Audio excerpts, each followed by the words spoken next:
오늘 우리에게 주시는 하나님 말씀 구약성경 사무엘상 6장 10절부터 21절까지 말씀을 함께 읽어보겠습니다. 그 사람들이 그같이 하여 젖 나는 소 둘을 끌어다가 수레를 메우고 송아지들은 집에 가두고 여호와의 궤와 및 금쥐와 그들의 독종의 형상을 담은 상자를 수레 위에 실으니 암소가 벳세메스 길로 바로 행하여 대로로 가며 갈대에 울고 좌우로 치우치지 아니하였고 블레셋 방백들은 벳세메스 경계선까지 따라가니라. 벳세메스 사람들이 골짜기에서 밀을 베다가 눈을 들어 궤를 보고 그 본 것을 기뻐하더니 수레가 벳세메스 사람 여호수아의 밭 큰 돌 있는 곳에 이르러 선지라. 무리가 수레에 나무를 패고 그 암소들을 번제물로 여호와께 드리고 레위인은 여호와의 궤와 그 궤와 함께 있는 금봄을 담긴 상자를 내려다가 큰 돌 위에 두매 그날에 벳세메스 사람들이 여호와께 번제와 다른 제사를 드리니라. 블레셋 5 방백이 이것을 보고 그날에 에그론으로 돌아갔더라. 블레셋 사람이 여호와께 속건 제물로 드린 금 독종은 이러하니 아스돗을 위하여 하나요, 가사를 위하여 하나요, 아스글론을 위하여 하나요, 가드를 위하여 하나요, 에그론을 위하여 하나이며 드린 바 금쥐들은 견고한 성읍에서부터 시골의 마을에까지 그리고 사람들이 여호와의 궤를 놓은 큰 돌에 이르기까지 5 방백들에게 속한 블레셋 사람들의 모든 성읍의 수대로였더라. 그 돌은 벳세메스 사람 여호수아의 밭에 오늘까지 있더라. 벳세메스 사람들이 여호와의 궤를 들여다 본 까닭에 그들을 치사 5만 70명을 죽이신지라.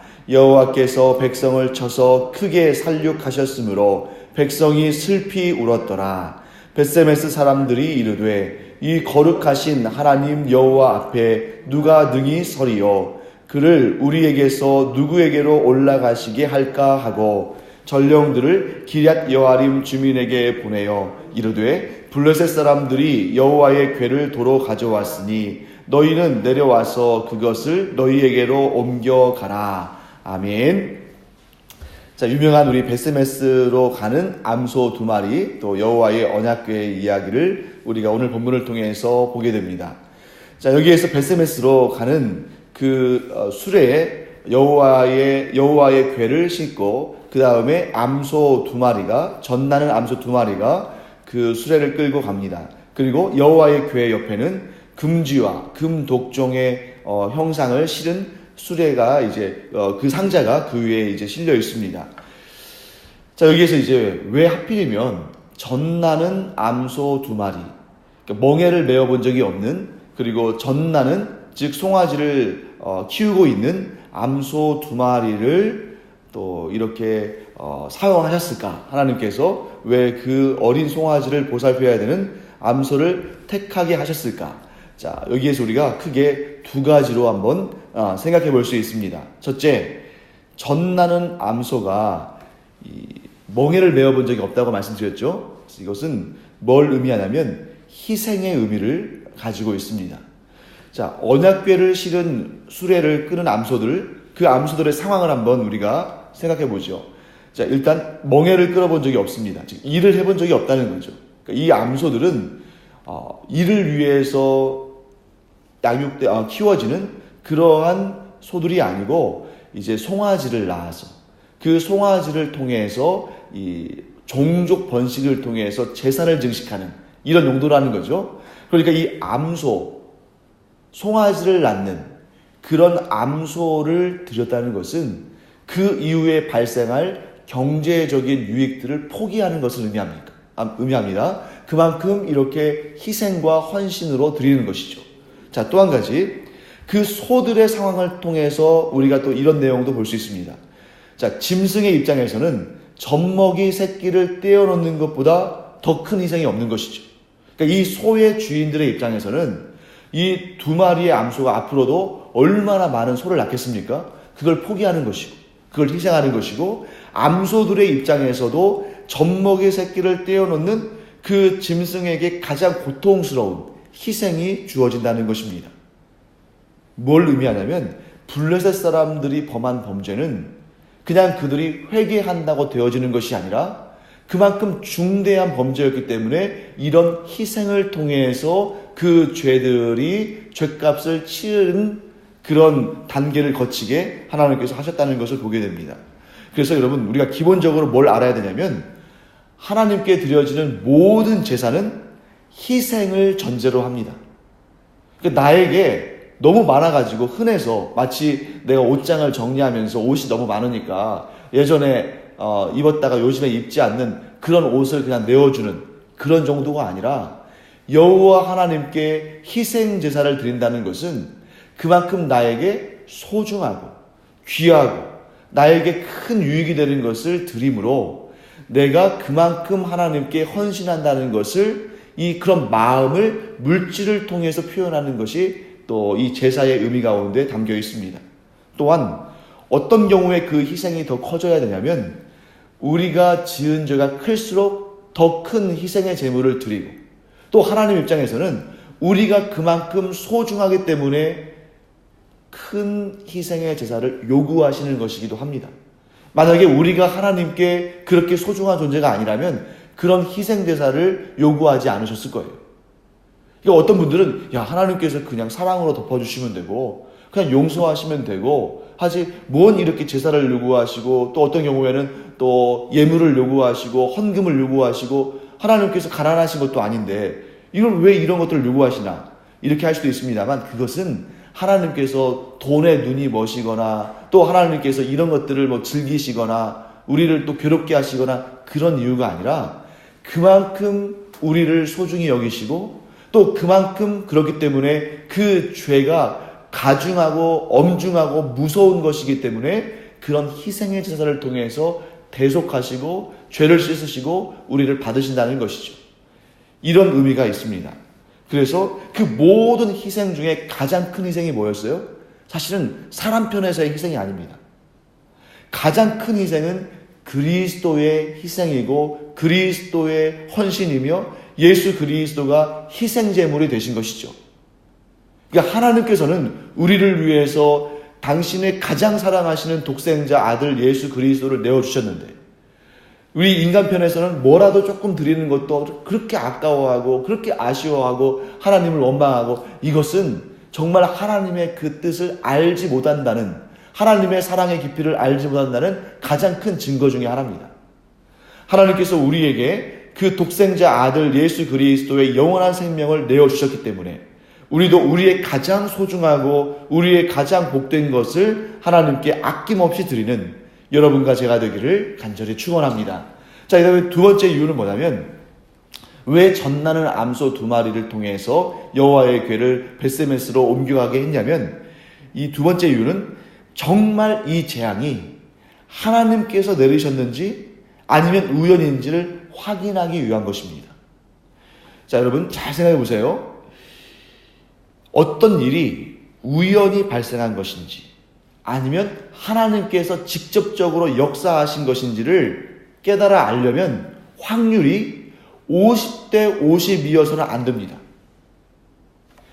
이 벳세메스, 지금 이 블레셋 땅에 임한 이 재앙이 우연히 그냥 어쩌다 발생한 것인지 아니면 정말 하나님께서 의도적으로 일으키신 일인지를 확인하려면 아무리 확률이 낮은 가능성이라 할지라도 하나님께서 그 일을 이루셨다면 아무리 확률이 낮은 일이라 할지라도 하나님께서 이루실 거예요.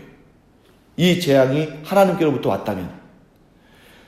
자, 그래서 이 사람들은 뭘 택했냐면 젖먹이 송아지가 있는 암소들을 선택했습니다.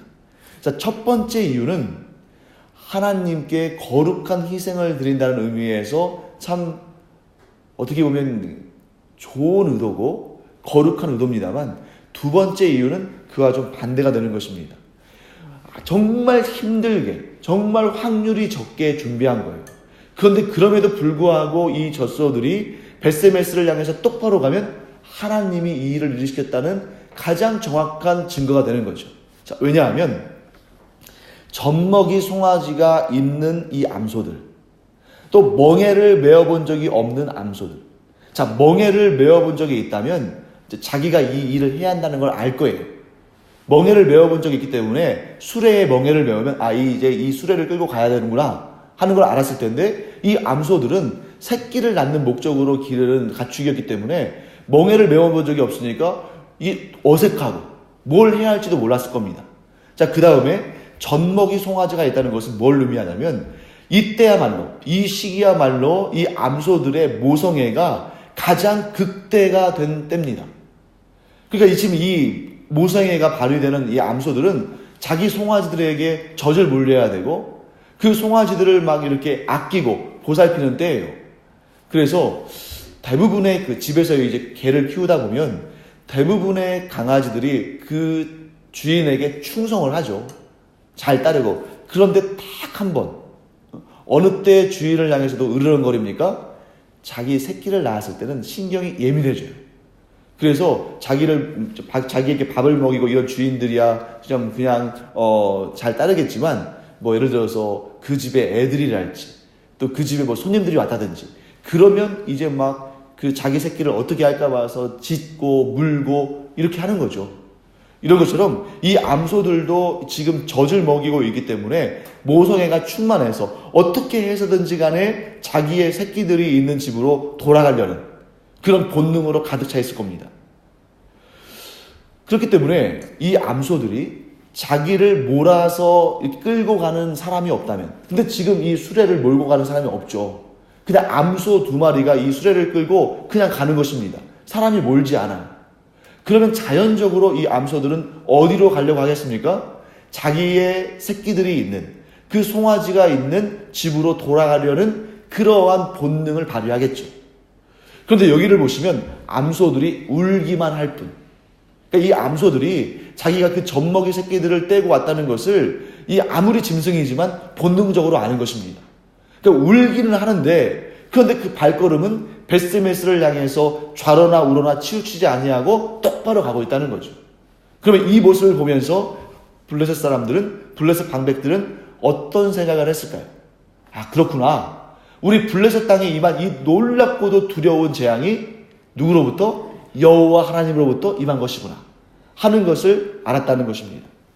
자, 그리고 나서 이제 그 블레셋 지경의 사람들이 국경까지 와서 과연 똑바로 이 암소들이 실은 수레가, 암소들이 끌고 있는 수레가 여호와의 궤를 가지고 벳세메스로 가는지를 확인했습니다. 그리고 그 현장에서 또 이 블레셋 사람들은 뭘 봤냐면, 이 벳세메스의 사람들이 기뻐하고 환호하는 것을 봤고, 또 그 소를 잡아서 제물을 삼고, 그 수레를 쪼개서 또 번제단을 삼아서 그 큰 돌 위에 나무를 얹고 그걸 태워서 이 소들을 제사물로 하나님께 드리는 것을 봤습니다. 그리고 그렇게까지 다 하는 것을 보고 이제 어떻게 했습니까? 에그론, 즉 자기들의 땅으로 돌아왔어요. 그때 이 블레셋 사람들의 방백들, 즉 블레셋의 지도자들이 아마 제 생각에는 생각이 복잡했을 것 같습니다. 왜 그러냐면, 일단 첫째, 일단 발등에 떨어진 불을 이제는 끌 수 있었죠. 이제 이 여호와의 궤가 안전하게 벳세메스로 돌아갔기 때문에 더 이상의 재앙은 임하지 않을 겁니다. 그러니 이제 안심하고 돌아가고 자기들의 백성들에게도 할 말이 있겠죠. 이제 너희들 걱정하지 말아라.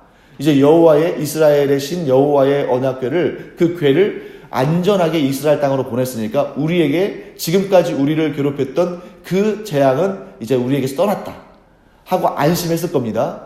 그런데 두 번째는 더 심한 거예요. 두 번째는 뭐냐면, 그렇게 안심할 수 있지만 반대로 큰 두려움과 떨림과 무서운 마음을 가지고 돌아왔을 겁니다.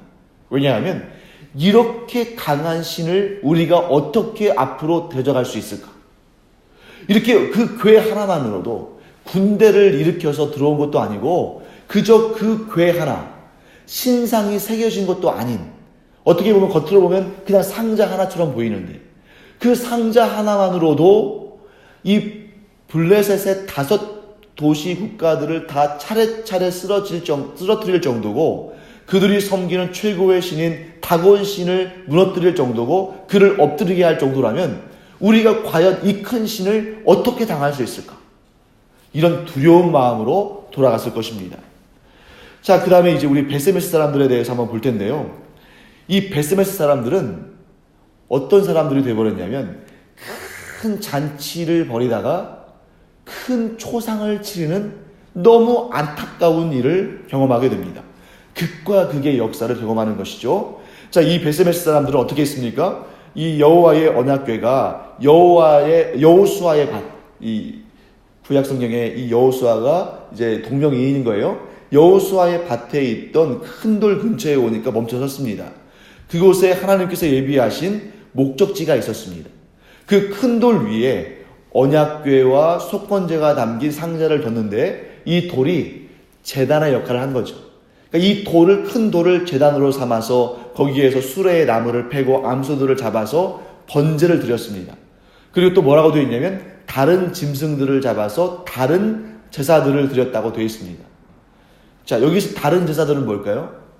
자, 번제는 완전히 태워서 하나님께 드리는 것이고 다른 제사들은 속건제, 속죄제, 그리고 화목제가 있겠죠. 그러니까 어떻게 했냐면 피를 제단에 뿌리고 그 다음에 내장과 기름은 따로 떼어가지고 불태워서 하나님께 드리고 나머지 그러한 고기 부분은 이제 하나님께 올려드리는 그러한 의식적인 행사를 한 다음에 그 자리에 있는 여호와의 제사장들과 또 그 베세메스 사람들과 함께 잔치를 벌이면서 나눠 먹는 것입니다. 이 화목 제사를 드리는 것은 여호와 앞에서 기뻐하며 잔치를 벌이는 거죠. 자, 이 모습은 무엇입니까? 하나님과 이스라엘 사람들 사이의 관계가 회복되었음을 의미하는 것입니다. 자, 그런데 문제는 뭡니까? 두 번째 사건. 이 베세메스 사람들이 여호와의 궤를 어떻게 했어요? 들여다봤죠. 뭘 의미하냐면 제사장들은 이런 일을 할 일이 없습니다. 왜냐하면 제사장들이랄지 레위인들은 이 여호와의 언약궤를 생명처럼 여기고 그들에게 정해진 그런 율법의 규례를 정확히 알고 있죠. 그러니까 제 생각에는 아마도 이 베세메스에 사는 일반적인 사람들이 너무 호기심에 못 이겨서, 왜냐하면 어떻게 이 조그마한 상자 같은 여호와의 궤가 저 강한 블레셋 나라의 그 수많은 사람들을 쳐서 그들이 이렇게 결국 이 언약궤를 돌려보낼 수밖에 없는 이런 상황에 처했을까 궁금했겠죠. 그 속에 뭐가 담겼을까 하고 그걸 열어봤는데 하나님께서 그들을 치셔서, 자, 여기 성경에 보시면 아주 재밌는 표현이 나오죠. 재밌는 그러한 그 표현이라기보다는 기록이 나오죠. 자, 19절 말씀 보시면 베세메스 사람들이 여호와의 궤를 들여다본 까닭에 그들을 치사하고 5만 70명이라고 기록되어 있는데 5만에 괄호가 쳐 있죠. 예. 그리고 괄호가 쳐 있고 그 앞에 숫자로 1이라고 써 있을 겁니다. 그러니까 어떤 성경은 1이라는 게 표시되어 있고 어떤 성경은 표시되어 있지 않을 텐데 그렇게 1이라고 표시되어 있는 성경은 관주 성경이에요. 관주 성경은 이 숫자로 1, 2, 3, 4 작은 숫자로 1, 2, 3, 4 이렇게 먹여져 있는 것은 설명이 되어 있는 것이고 그 다음에 우리 그 한글 있죠? 기역, 니은, 디귿, 리을 이렇게 한글 자음으로 또는 자음이나 모음으로 표시되어 있는 것은 연결되어 있는 그러한 성경 구절을 표시하는 것입니다. 근데 여기는 숫자 1이니까 여기에 대한 해설이 담겨 있겠죠? 그래서 그 해설, 관주 성경을 가지고 계신 분들은 거기에 해설을 보면 어떻게 되어 있냐면 어떤 사본에는 5만이 없음 이렇게 되어 있죠. 그러니까 이게 뭐냐면 성경에 원본이 없다 보니까 우리가 지금 보는 모든 성경은 사본들에 의해서 우리에게 전해진 것입니다. 그런데 그 사본이 한두 개가 있는 것이 아니에요. 적게는 수십 개, 많게는 수백 개, 어쩌면 수천 개가 될 수도 있습니다. 왜냐하면 최초의 성경의 원본이 있겠죠. 그러면 그 최초의 성경의 원본을 또 여기저기에서 봐야 되니까 이 서기관들이 또 하나님의 율례를 기록하는 사람들이 이렇게 하나씩 한 잔씩 베껴서 사본을 만듭니다. 그런데 그 사본이 이제 여러 군데로 퍼져나가죠. 그럼 또 어떤 일이 발생하냐면 그 사본을 또 사본합니다. 그렇게 하다 보면 어떤 일이 발생하냐면 실제로 그 사본학이라는 게 있는데 사본학을 통해서 보면 이 사본들을 막 모아가지고 어떤 사본, 이렇게 사본끼리 비교해보면 어떤 사본이 더 정확하냐, 어떤 사본이 조금 정확하지 않냐, 이게 이제 구분이 돼요. 그런데 여기에서 이렇게 괄호로 친 것은 왜 그러냐면 어떤 사본에는 5만이라는 단어가 써 있는데 다른 사본에는 5만이라는 단어가 써 있지 않은 거예요. 그러면 어떤 것이 옳으냐? 사본학을 통해서 우리가 연구를 하면서 어떤 쪽이 조금 더 확률이 높다. 즉 원본에 가까울 확률이 높다. 이렇게까지는 우리가 연구할 수 있지만 어떤 것이 원본의 내용이다라고 확정하기는 어렵습니다. 왜? 성경의 원본이 남아있지 않으니까. 이것을 억지로 해석하면 문제가 생기기 때문에 성경은 아예 정직하게 어떻게 했냐면 이걸 다 표시해 주는 거예요. 이렇게 괄호로 치는 것은 어떤 의미입니까? 어떤 사본에는 있는데 어떤 사본에는 없다. 이런 것이고요. 간혹 여러분들이 이제 성경을 보시다 보면 절수는 있는데 괄호를 쳐놓고 없음 이렇게 되어 있는 구절도 있잖아요. 그것은 뭐냐면 어떤 사본에는 거기에 내용이 있어요. 그런데 다른 사본에는 거기에 내용이 없습니다. 그런데 그러면 왜 없음 이렇게 썼냐면 이 성경을 번역하는 데 쓰임받은 사본에는 그 내용이 없기 때문에 그런 거예요. 근데 왜 만약에 이 성경을 우리가 있는 그대로 전달하지 않고 우리가 임으로 우리가 스스로 이렇게 조작할 수 있다면 아마 그렇게 없다는 부분들은 다 지워버리고 또 이렇게 괄호가 돼서 논쟁이 될 만한 부분들은 다 없애버리고 그냥 우리 마음대로 편집을 할 수도 있을 거예요. 하지만 학자들이 그렇게 하지 않는 이유는 무엇입니까? 하나님의 말씀이기 때문에. 그럼 우리가 이것을 해석을 통해서 알아갈 수는 있지만 우리 임으로 딱 확정할 수는 없는 것입니다. 그러면 이것을 우리가 이런 의견도 있다, 저런 의견도 있다는 것을 그냥 자연스럽게 공개적으로 표현하는 것이죠. 물론 성경에 대해서 이 성경의 정경성과 성경의 무호성을 인정하지 않는 사람들은 봐라. 이렇게 어떤 데는 이러고 저떤 데는 저러니까 이 성경은 절대적으로 무호한 성경이 아니다 라고 말할지 모르지만 절대 그렇지 않습니다. 그러한 아주 적은 부분에 있어서 그러한 어떤 차이가 있을지 모르지만 성경의 아주 99% 이상은 다 사본들이 일치하며 또한 우리에게 구원을 주시는 복음의 메시지에 있어서는 전혀 차이가 없기 때문에 약간 사본에 이런 부분이 있고 저런 부분이 있는 것은 문제가 되지 않죠. 그러면 그것의 진위는 어떻게 알 수 있느냐? 진짜 진위는 우리가 천국에 가면 하나님께서 알려주시겠죠. 하지만 이 땅에서는 완전히 알 수는 없습니다. 그러면 어떻게 해야 되냐면 그 문맥을 따라서 역사적인 정황이나 그러한 현실들을 따져서 우리가 해석해 볼 수는 있겠죠. 자, 그러면 시간이 많이 지났습니다만 간단하게 제가 언급만 드리고 오늘 마무리하겠습니다. 어떤 사람들은 이렇게 생각할 수 있습니다만 그건 뭐냐면 사람들이 원본이 없이 마음대로 썼다 이렇게 생각할지 모르지만 저는 그렇게 생각하지 않습니다. 분명히 원본이 존재하고 그 원본에는 5만 70명이든 혹은 70명이든 둘 중에 하나로 기록되어 있겠죠. 그렇죠? 5만 70명이든 70명이든 둘 중에 하나가 원본이면 분명합니다. 그런데 그러면 왜 어디에서는 5만 70명, 어디에서는 70명 이렇게 됐는가? 이것은 사본이 계속 쓰여져 나가면서 그 중에 너무나 안타깝게도 정말 성경의 그 원본을 그대로 필사해야 되는데 그 중에 어떤 사람이 자기의 해석이 들어간 거예요. 그렇게 해서는 안 됐는데 너무 안타까운 일이죠. 그럼 그 해석은 왜 했느냐? 자기의 생각이 들어가서 그런 거죠. 아마 제 생각에는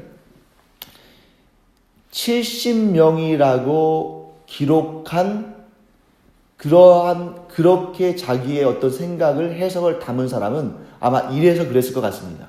왜냐하면 벳세메스라는 그러한 지역의 인구를 따져볼 때 이게 고대의 도시인데 고대의 성읍인데 물론 그 마을 사람들이 다 죽었다 할지라도 즉 이 여호와의 언약궤를 열어본 그 이후로 다 죽었다 할지라도 5만 70명까지나 죽었을까 이런 생각을 가지면서 이것은 이런 거죠. 그 사람이 만약에 성경의 원본을 필사했다면 5만 70명이 아니라 50만 70명이라 할지라도 그대로 적었겠죠. 그런데 이것이 이제 점점 내려오면서 성경의 원본은 없어지고 사본을 번역하고 사본을 번역하면서 자기가 좀 똑똑하다고 생각한 사람이 야, 지금 사본을 필사하는 겁니다. 야, 이전에 이 필사한 사람이 이거 잘못 실수한 것 같은데. 그러니까 원본이었다면 그런 생각 안 했겠죠. 사본을 필사하니까 이거 5만 70명은 너무 과한 거야. 그러니까 이전에 필사한 사람이 아마 실수했을 거다. 그러니까 이거는 5만은 떼고 70만 붙여야 옳다. 라고 자기의 해석이 들어갔을 가능성이 큽니다. 근데 그러한 부분마저도 오늘날 우리가 보는 성경은 그런 변화를 남겨놓는 것이죠. 그래서 괄호를 치는 겁니다. 반면에 원래 원본은 70명이었는데 5만 70명이라고 필사한 경우를 가정해 본다면 아마 이런 생각이었을 거예요. 지금 이 언약궤가 어디에서부터 왔습니까? 블레셋에서부터 왔죠. 그런데 이 블레셋에서 올 때 이 언약궤를 가증에 대한 블레셋 사람들에 대한 심판으로 그 블레셋 온 지역이 다 멸절할 위기가 있는 거예요. 그러니까 그 강팍하고 그 오만한 블레셋 사람들이 어쩔 수 없어서 7개월 만에 이 언약궤를 이스라엘 땅으로 보내는 거잖아요. 그러니까 그 땅에서 엄청난 살육이 있었다는 것을 알 수 있습니다. 근데 여러분 생각해 보세요. 이방인들이 언약궤에 대해서 가증이 한 것만으로도 그 나라가 다 멸망할 정도의 재앙이 임했는데 누구보다 여호와 하나님의 언약궤를 소중히 다루고 거룩하게 여기고 정말 율법에 명한 대로 그렇게 정해진 규례대로 여호와의 언약궤를 취급해야 되는 이스라엘 사람들이 어떻게 했습니까? 율법의 그 규례를 범하고 가증히 행했습니다. 그러면 하나님께서 단지 70명 정도로 이렇게 그 벌을 내리셨겠는가? 이전에 이방인들을 향해서도 그렇게 하나님께서 많은 징벌을 하셨는데 이 언약 백성, 율법을 아는 백성들이 그렇게 했을 때는 더 무서운 재앙을 내리지 않으셨을까? 그러면서 5만 7천 명으로 기록했을 가능성도 있다는 거죠. 자, 그러면 이 두 가지 가능성 중에 어떤 것이 더 옳습니까? 모르는 거예요.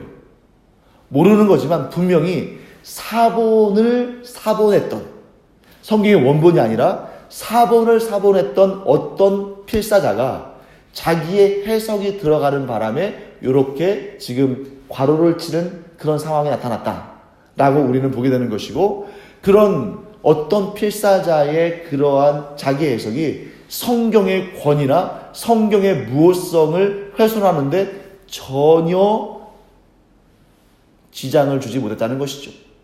왜냐하면 이런 숫자들의 문제는 우리의 구원의 문제와 직접적인 관련이 있지도 않을 뿐만 아니라, 그리고 성경은 아예 이러한 필사의 문제들을 아예 공개적으로 다루고 있습니다.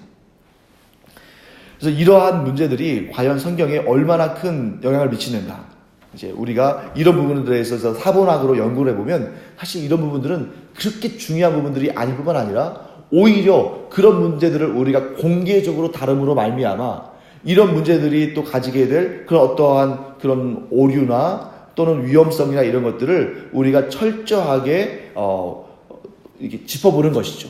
그래서 여러분과 제가 이래서 이런 이유로 이런 표현들이 있구나 하는 것을 좀 알아두면 좋겠습니다. 자, 이제 성경 오늘 본문의 말씀을 좀 마무리하겠습니다.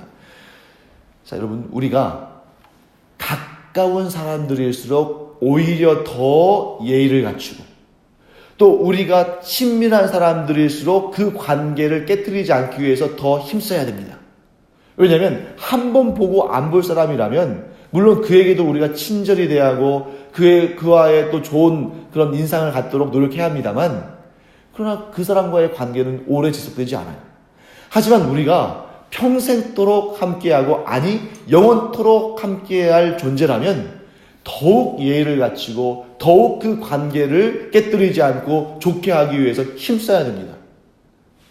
그런데 이스라엘 백성들은 영원하신 하나님, 자신들을 택하시고 온갖 은혜와 복을 베푸신 하나님을 그렇게 소중하게 대접하지 않았습니다.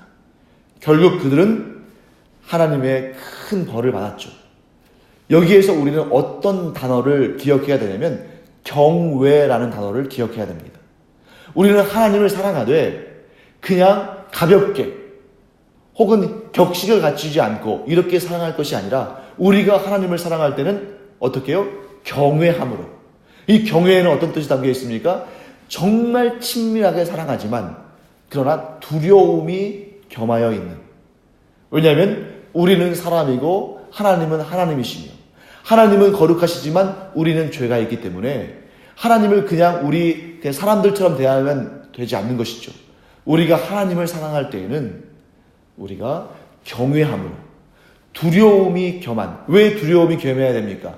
우리 안에 죄가 있고 우리가 실수할 수 있고 우리가 하나님의 그 영원하신 그러한 그 놀라우신 그런 부분들에 대해서 다 알지를 못하고 하기 때문에 우리가 혹여라도 하나님 앞에 실수하지 않을까, 범죄하지 않을까 하는 그런 마음으로 하나님을 사랑하되 하나님을 경외함으로 사랑하는 여러분과 제가 되기를 간절히 축원합니다. 기도하겠습니다. 하나님, 주님의 은혜를 감사드립니다. 벳세메스 사람들이 하나님을 경외하지 않았기 때문에 큰 벌을 받았던 것을 봅니다. 하나님, 저희들은 그와 같은 실수와 과오를 반복하지 않게 하여 주시옵소서. 저희들이 하나님을 사랑하되 하나님을 경외함으로 하나님을 두려워하는 마음을 겸하여 가짐으로 말미암아 하나님 앞에 가증히 행하지 아니하고 하나님 앞에 죄를 짓지 않도록 저희들의 마음을 다스려 주시고 하나님을 끝까지 경외하는 저희들 되게 하여 주시옵소서. 감사드리며 예수님의 이름으로 축복하며 기도합니다. 아멘. 이제는 우리 주 예수 그리스도의 은혜와 하나님 아버지의 넓고도 크신 사랑과 성령의 감동, 감화, 위로, 교통하심이 이 시간 하나님을 사랑하되 두려움을 겸하여 사랑하는, 곧 하나님을 경외하는 주님의 사랑하시는 자녀들 위에 이제로부터 영원토록 함께 있을지어다. 아멘.